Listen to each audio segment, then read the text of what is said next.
प्यारे बच्चों नमस्कार। अब मैं कक्षा 9th का जो है प्रश्नावली 4.3 की कुछ एक प्रश्न हल करूंगा। ये है x प्लस वाई बराबर 4। इसका सिंपली हमने कुछ नहीं करना है, ग्राफ खींचना है, आलेख बनाना है इसका। तो इसका ग्राफ कैसे बनेगा? सबसे पहले हमें ग्राफ के लिए वैल्यूज चाहिए होती है, मान चाहिए होते हैं x और y की। तो उसके लिए हमें क्या करना पड़ेगा? इसको पहले x की फॉर्म में लिखना पड़ेगा। x बराबर है 4, ये y अगर उधर चला गया तो माइनस y हो गया। इस समीकरण को हमने रीराइट किया और हमने यहाँ कुछ भी नहीं किया। तो अब हम x और y का मान ज्ञात करने के लिए क्या करेंगे? एक बॉक्स बनाते हैं। चलो यही बना लेता हूं, इसको टेबल बनाता हूं। यहां पे हम एक में x का मान लिखेंगे और दूसरे में y का। 3 वैल्यूज काफी है, 3 या 4 मान काफी होते हैं। अब देखिए इस समीकरण में ध्यान से देखिए, यदि y बराबर है 0 रखें, y की जगह अगर हम 0 रखें तो x का मान कितना आएगा? 4 माइनस 0, क्योंकि y हमने 0 रखा है तो x बराबर है 4। तो x कितना आ गया? 4। ठीक है जी। और उसी प्रकार से यदि y बराबर है 1 रख दिया जाए, y की जगह हम क्या रखेंगे? यहाँ पे 1, यहाँ पे 1 रख दिया तो x बराबर है कितना आ जाएगा? 4 माइनस 1 बराबर है 3, x का मान 3।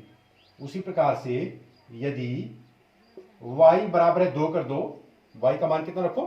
2, तो x का मान कितना आ जाएगा? 4 माइनस 2 बराबर है 2। यदि y 2 है तो x भी 2 आ गया। तो अब हम इसका एक ग्राफ बनाते हैं। ग्राफ के लिए हम क्या करते हैं? x एक्सिस लिखते हैं, बनाते हैं, और y एक्सिस ड्रॉ करते हैं। ये हमारा मूल बिंदु होता है O। इसको बराबर, वैसे इसको ग्राफ पेपर पे करते हैं, मैं पर यहाँ पे बोर्ड पे कर रहा हूँ। बराबर भागों में बांटो। सबसे छोटी वैल्यू हमारे पास 0 है, सबसे बड़ी 4 है, तो इसलिए हम 4 तक इसमें रीडिंग रख सकते हैं।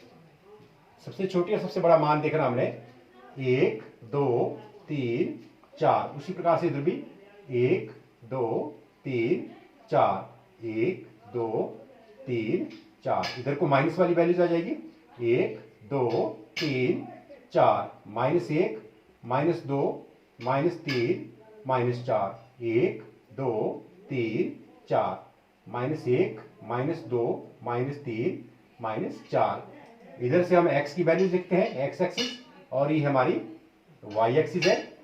ठीक है जी। अब देखिए कैसे ग्राफ बनता है, आप आराम से समझिएगा। ये मैंने वैल्यूज इसमें निकाली है। वैल्यूज को हम कैसे यहाँ पे पुटअप करते हैं, निर्देशांक कैसे लिखते हैं? x जब 0 है तो y, x जब 4 है तो y कितना है? 0। x 4, इस इधर x 4 है तो y 0, तो y का मान x अक्ष पर 0 होता है। इस बिंदु पर, इस बिंदु पर x 4 है, थोड़ा आगे लिखें इसको, x 4 है और y कितना है? 0।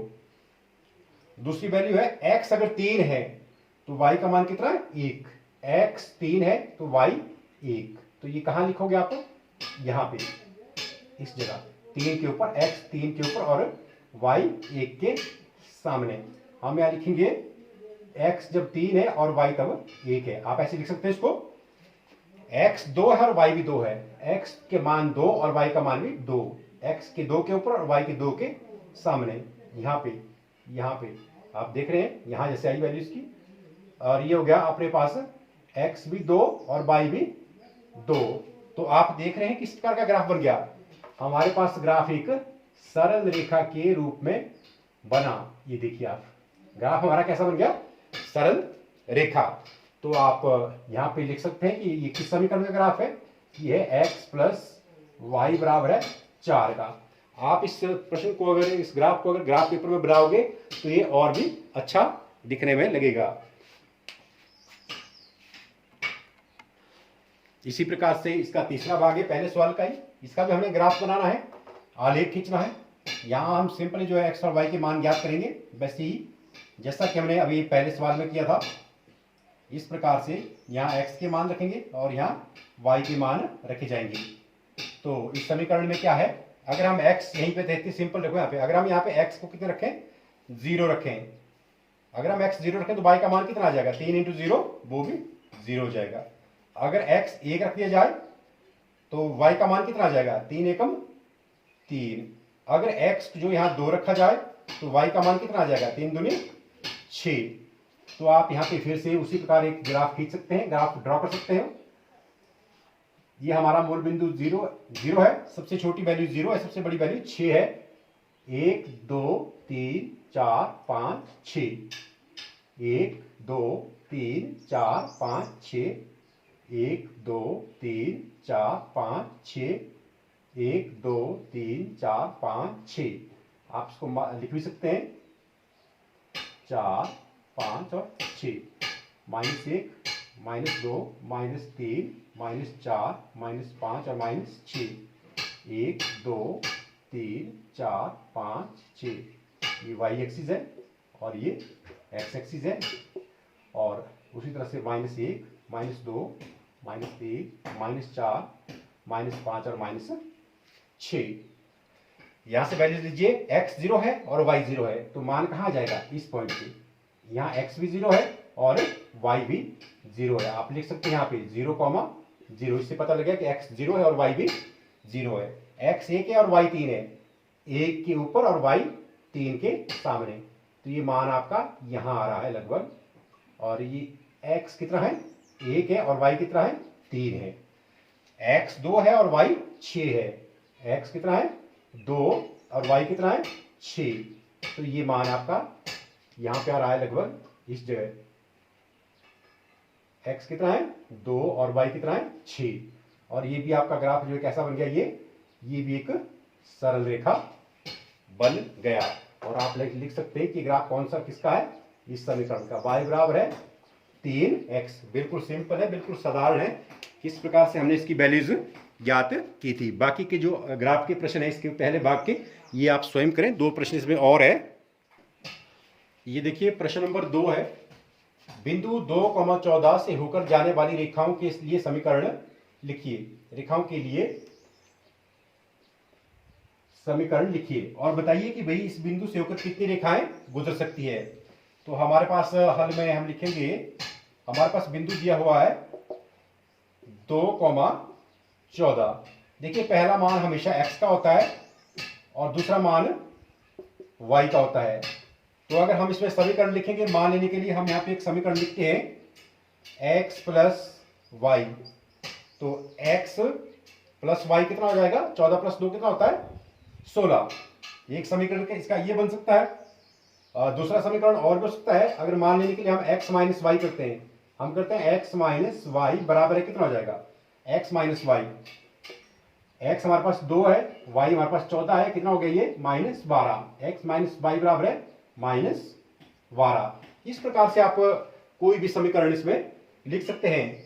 और अगर हम मान लेने के लिए यहां पे लिख देता हूं, x का मान हम रखते हैं 4। x का मान कितना रखते हैं, 4। नहीं, x तो 2 है, इसको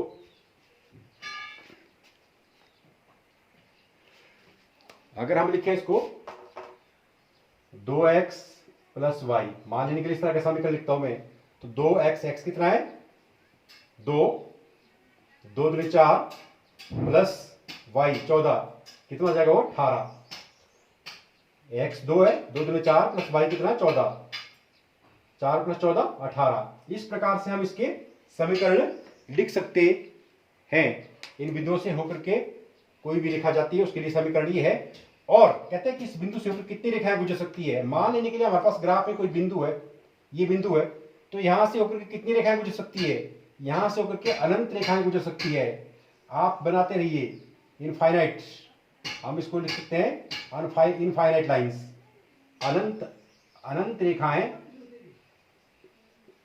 अनंत रेखाएं इस बिंदु से होकर के गुजर सकती है। इसका इस प्रकार से आप हल करें, इस प्रकार से इस सवाल को समझें। इस प्रकार से आप प्रश्न नंबर 4.3 के अन्य प्रश्न भी हल कर सकते हैं। धन्यवाद।